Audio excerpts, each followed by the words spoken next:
அனைவருக்கும் மனமகிழ்வான வணக்கம்.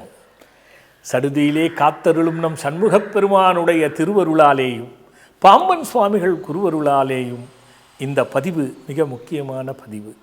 ஏனென்றால் இன்று திருமண தடை என்பது மிகப்பெரிய அளவிலே இருக்கிறது. அடியேனிடம் அகண்ட பாராயண விழாவிலே பங்கு கொள்ளும் பொழுது பலர் என்னிடத்திலே சொல்வது, சுவாமி திருமணத்திற்காக ஏதாவது செய்யுங்க, என் பிள்ளைக்கு ஆகவில்லை, என் மகளுக்கு ஆகவில்லை, என் மகனுக்கு ஆகவில்லை என்று எவ்வளவோ பேர் கேட்டார்கள். கூடிய விரைவில் நான் செய்வதாக வாக்கினையும் அந்த அகண்ட பாராயணத்திலே கொடுத்திருக்கின்றேன். அந்த வகையிலே நாட்களை தேடிக்கொண்டிருந்தேன். அதாவது திருமண தடைக்கு பல காரணம் இருக்குங்க. என்ன காரணம்? சில பேர் என்ன சொல்லுவாங்க, கலஸ்திர தோஷம், அதுக்கப்புறம் நாகதோஷம், செவ்வாய் தோஷம், காலசர்ப தோஷம், இப்படி பலவாக தோஷத்தை வலியுறுத்தி ஜோதிடர்கள் சொல்ல சிலர் இணையத்தின் வாயிலாக தெரிந்து கொண்டு இந்த தோஷம் இதனால் தான் திருமணம் நடக்கவில்லை என்றும், மேலும் லக்னத்திற்கு 7ஆம் வீட்டில் குரு, சுக்கிரன், சனி, சந்திரன், சூரியன் தனித்திருந்தாலோ அல்லது லக்னத்திற்கு 7ஆம் அதிபதியானவர் லக்னத்தில் இருந்தாலோ 2ஆம் வீடு கெட்டிருந்தாலோ இப்படி பலவாக இந்த திருமணத் தடைக்கு ஜாதகத்தில் சொல்வதுண்டு. ஜாதகம் அல்லாமல், ஜாதக நம்பிக்கை இல்லாமல், ஜாதகத்தை பற்றி தெரியாமல் பொதுவாகவும் சொல்வதுண்டு. என்ன சொல்லுவாங்க, ஏன் தான் தெரியல, எனக்கு எல்லாம் நல்லா தான் இருக்குது, எல்லா வசதிகளும் இருக்குது, ஏன் பெண்ணும் அழகாக இருக்கிறாள், ஆணும் அழகாக இருக்கிறார், ஆனால் திருமணம் நடக்கவில்லை, 35 வருடங்கள் ஆகிவிட்டது, 35 வயதாகிறது, 40 வயதாகிறது, ஆனால் எவ்வளவோ முயற்சி செய்தோம், எவ்வளவோ பரிகாரம் செய்து பார்த்தோம், எந்தெந்த யார் யார் என்னென்ன சொன்னார்களோ அதையெல்லாம் செய்தும் எந்த பலனும் இல்லை, இன்னும் திருமணம் நடக்கவில்லை, இப்படி என்று சொல்பவர்கள் பலவாக இருக்கிறார்கள். ஆம், இதனை எல்லாம் கருத்தில் கொண்டு அர்த்தத்தோடு ஒரு வேள்வியினை செய்ய வேண்டும் என்று அனுக்கிரக விபாக சுபமங்கள வேள்வி என்ற ஒரு வேள்வியினை ஏற்பாடு செய்திருக்கின்றேன். இது வருகின்ற 6/9/2026 ஞாயிற்றுக்கிழமை அன்று காலை 9:30 தொடங்கி 11 மணி வரைக்கும் நடைபெறும். இதில் மிக முக்கியம் என்னவென்றால், திருமண தடை உள்ளவர்கள் அந்த நேரத்தில் சரியாக பங்கு கொள்ள வேண்டும். காரணம், அன்றைய நாளில் என்ன சிறப்பு, எப்படி இந்த தோஷங்கள் எல்லாம் விலகுகிறது, எப்படி நமக்கு சொல்லக்கூடிய சஞ்சிதம், ஆகாமியம், பிராரப்தம் என்று சொல்லக்கூடிய கர்மத்தின் தொகுப்பாக முன் செய்தது, நீங்களே செய்தது, பெற்றோர் செய்தது, உற்றோர் செய்தது, இந்த 3 வினைக்குள் அடங்கிதான் நாம் இந்த திருமண தடைக்குள்ளும் தடங்களுக்குள்ளும் அகப்பட்டு கொள்ளுகின்றோம். இதுவும் விலக வேண்டும். முன் சொன்னது போல இருக்கக்கூடிய தோஷங்கள் அனைத்தும் விலக வேண்டும் என்ற ஒரு அற்புத நாள்தான் அந்த நாள். காரணம், அன்று திருவாதிரை நட்சத்திரம். ஞாயிற்றுக்கிழமையில் திருவாதிரை நட்சத்திரம் கூடி வருவது என்பது ஒரு மகா சிறப்பு. காரணம், சிவபெருமானே உதித்த நட்சத்திரம் திருவாதிரை நட்சத்திரம். திரு என்ற நட்சத்திரங்களுக்கு தனி சிறப்பு என்பதை நான் ஏற்கனவே பல வாயிலாக சொல்லியிருக்கின்றேன். அந்த வகையிலே அன்று தசமி திதி, மாங்கல்யத்தை சித்தி தருவதற்கென்றே உள்ள திதியில் இந்த தசமி திதியும் மிக முக்கியமான ஒன்று. தாலி மாற்றி பிரித்து மாற்றி கொள்ளக்கூடிய திருமணமானவர்களுக்கு அடியேன் சொல்லுகின்ற திதியில் தசமி திதியும் ஒன்று. ஆக ஞாயிறு தசமி திதி திருவாதிரை நட்சத்திரம் கூடி அன்று அந்த நேரம் 9:30 மணி முதல் 11 மணி வரையில் துலா லக்னம் என்ற லக்னம் இருக்கிறது. இங்கு கிரக ரீதியாக தோஷங்கள் ரீதியாக நாகதோஷம், சர்ப்பதோஷம், செவ்வாய் தோஷம், இப்படி சொல்லுகின்ற தோஷங்கள் ரீதியாக எப்படிப்பட்ட பாதிப்புகள் இருந்தாலும் அன்று லக்னத்தில் சுக்கிரன் ஆட்சி பெற்று அமர்கிறார். அந்த லக்னத்திற்கு 7க்கும் 2ஆம் வீட்டுக்கும் உடைய செவ்வாய் என்ற கிரகம் சந்திரனோடு சேர்ந்து சந்திரமங்கள யோகத்தை தருகிறார். குரு என்ற கிரகம் உச்சம் பெற்று வருகிறது. எப்படி இந்த கிரகங்கள் ரீதியாக உள்ள சாபமும் அதே நேரத்தில் கர்மங்கள் ரீதியாக உள்ள தடங்கள் சாபமும் நிவர்த்தியாவதற்கு இந்த கிரகங்களுடைய கோப்பு அன்றைய நாளிலே தடைகளையும் தடங்களையும் அகற்றி விரைந்து சுபமுகூர்த்த திருமணத்தை தருகின்ற நாளாக இருக்கிறது என்பதினால்தான் அந்த நாளை தேர்ந்தெடுத்து நான் கொடுத்திருக்கின்றேன். இதில் பல சூட்சுமம் இருக்குங்க. வராகமித்திரர் என்று சொல்லக்கூடிய சூத்திரத்தில் பல விஷயங்கள் இருக்கிறது. கந்தா நிறைய சொல்லியிருக்கேன், ஓராக்கள் என்று. இந்த ஓராக்களுடைய தத்துவத்திலும் இது போல் இருக்கிறது என்பதை உங்களுக்கு பதிய வைத்து இந்த நாளை விட்டுவிட வேண்டாம். இதில் ரொம்ப முக்கியமாக என்ன தெரியுங்களா, 3 விஷயத்தை நாம் புரிந்து கொள்ள வேண்டும். யாருக்கெல்லாம் திருமணம் நடக்கவில்லையோ அவர்கள் இதிலே பங்கு கொள்ள வேண்டும். என்ன நடக்கப் போகிறது என்பதை நான் உங்களுக்கு புரிய வைக்கின்றேன். அன்று நம் அனுக்கிரக வாராகிக்கு மருதாணியிலே அபிஷேகம் நடக்கும்.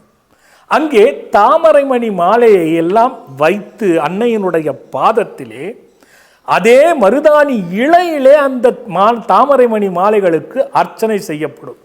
தாமரைமணி மாலை, அந்த மருதாணி இலை, இதில் அர்ச்சனை. இதை புரிஞ்சுக்கணும் நீங்கள். இது கிரக ரீதியான தடைக்கு விமோச்சனம், சாப ரீதியான தடங்களுக்கும் விமோச்சனம். ஆக இந்த பூஜை செய்யும் பொழுதே அந்த சுபமங்கள வேள்வி என்ற ஒரு வேள்வியும் நடக்கும். அங்கே ஓமமும் நடந்து கொண்டிருக்கும். பூஜை முடிந்ததும் அந்த மாலையை பெற்று கழுத்தில் அணிந்து கொள்ள வேண்டும். இது ஒரு பக்கம் இருக்க, நீங்கள் மாலையை பெற்ற நாள் முதல் பெண்கள் மருதாணியை வாங்கி, நீங்களே உங்களுக்கு எப்படி இருக்கோ பறிச்சிக்கோ அல்லது வாங்கியோ, நான் ஒரு மந்திரத்தை கொடுக்கின்றேன். அந்த மந்திரத்தை சொல்லி மருதாணியை வைத்து கொள்ள வேண்டும். அனுதினமும் மருதாணியை வைத்து அதே கையோடு ஒரு விளக்கை ஏற்றி வைத்து ஒரு ஆசனம் இட்டு அதன் மேல் உட்கார்ந்து கைகூப்பி 11 முறை காலையும் 11 முறை இரவு உறங்குவதற்கு முன்பும் அந்த மந்திரத்தை சொல்லி வர வேண்டும். இது தொடர்ந்து 48 நாளைக்கு கண்டிப்பாக மாதவிடாய் தவிர்த்து சொல்லி வர வேண்டும். அப்படி சொல்லி வரும் பொழுது பெண்களுக்கு கண்டிப்பாக விவாகம் சித்தியாகிவிடும். அதே நேரத்தில் ஆண்கள், நீங்களும் காலை இரவு படுப்பதற்கு முன்பு மாலை அணிவித்து கொண்டு இதே மந்திரத்தை ஒரு ஆசனம் போட்டு அமர்ந்து 11 முறை பெண்களுக்கு சொன்னது போலவே செய்து வந்தால் கண்டிப்பாக செய்து வர வேண்டும். எப்பேற்பட்ட திருமண தடையும் அகன்றுவிடும். அங்கு இங்கு நான் செய்து பார்த்து பலனில்லை என்பவர்களுக்கெல்லாம் ஒரு அற்புத சிம்ம சொப்பனமான ஒரு தீர்வு அந்த ஒரு நாளில் இருக்குது. இதை ஞாபகம் வச்சுங்க. சில பேர் என்ன நினைப்பீங்க, இப்போ பார்த்துக்கிட்டு இருக்கும்போது, ஐயோ வெளிநாட்டிலே என் மகனோ மகளோ இருக்கிறாளே, அவங்களால வர முடியாதே, வந்தால்தான் பலன் என்று சொல்லுகிறாரே, அப்படி என்று நினைக்க வேண்டாம். 2ஆம் தரப்பிலே முழு கேரண்டி என்னால் கொடுக்க முடியவில்லை என்றால், திருமணம் ஆனவர்கள் திருமணம் ஆகாதவர்கள் பங்கு கொள்ளும் பொழுது உறுதியான விவாகம் நடக்கிறது. வர முடியாத காலச்சூழலோ மற்ற சூழலினாலோ வர முடியாமல் இருந்தால் பெற்றவர்கள் வரலாம். பெற்றவர்கள் அவர்களுடைய புகைப்படத்தை கையில் வைத்து கொண்டு இந்த வேள்வியிலே சங்கல்பம் செய்து கொண்டு பங்கெடுத்து கொள்ளலாம். இது 2ஆம் தரமான பலனை தரும் என்பதை உங்களுக்கு சமர்ப்பிக்கின்றேன். ஆனால் விட்டுவிடக்கூடாது. ஒரே ஒரு தாங்க, எல்லா பதிவிலையும் சொல்கிற மாதிரி, நம்பிக்கை தான் நம்மளுடைய வாழ்க்கை, நம்பிக்கைத்தான் எல்லாமே. முழு நம்பிக்கையோடு இந்த வேள்வியிலே ஈடுபடுத்தி கொள்ளும் பொழுது அற்புதமான பலனை விரைந்து 3 to 8 மாதத்துக்குள் அது தரவல்ல ஒரு அற்புதமான விஷயம். ஒன்றும் இல்லைங்க, இதில் உங்களையும் பங்கு கொள்ள வைக்க வேண்டும் என்று ஒரு சிறு கட்டணம் உங்களுக்கு கொடுக்கின்ற பிரசாதத்திற்கு மட்டும் நான் போட்டிருக்கின்றேன். வெறும் 300 ரூபாய் மட்டும் வாங்க சொல்லியிருக்கிறேன். காரணம், அதில் பங்கு கொள்ள வேண்டும் என்ற நோக்கத்தோடு தான் என்பதை புரிந்து கொள்ள வேண்டும். ஆக இதில் பங்கு கொள்வது என்பது சாதாரண விஷயம் இல்லை. எப்படிப்பட்ட தடையும் அகற்றவல்ல நாள் அந்த ஒரு அற்புதமான நாள். இந்த லக்னத்தினுடைய மையம் என்பதினால் காலை 9 மணியெல்லாம் எல்லோரும் பங்கு கொள்ளுங்கள் என 9:30 மணிக்கு சரியாக தொடங்கிடுவோம். அதற்கப்புறம் இடையில் பங்கு கொண்டு முழு பலன் கொடுக்கவில்லை என்று அடியேனை குறை சொல்லிவிடாதீர்கள் தயவு செய்து.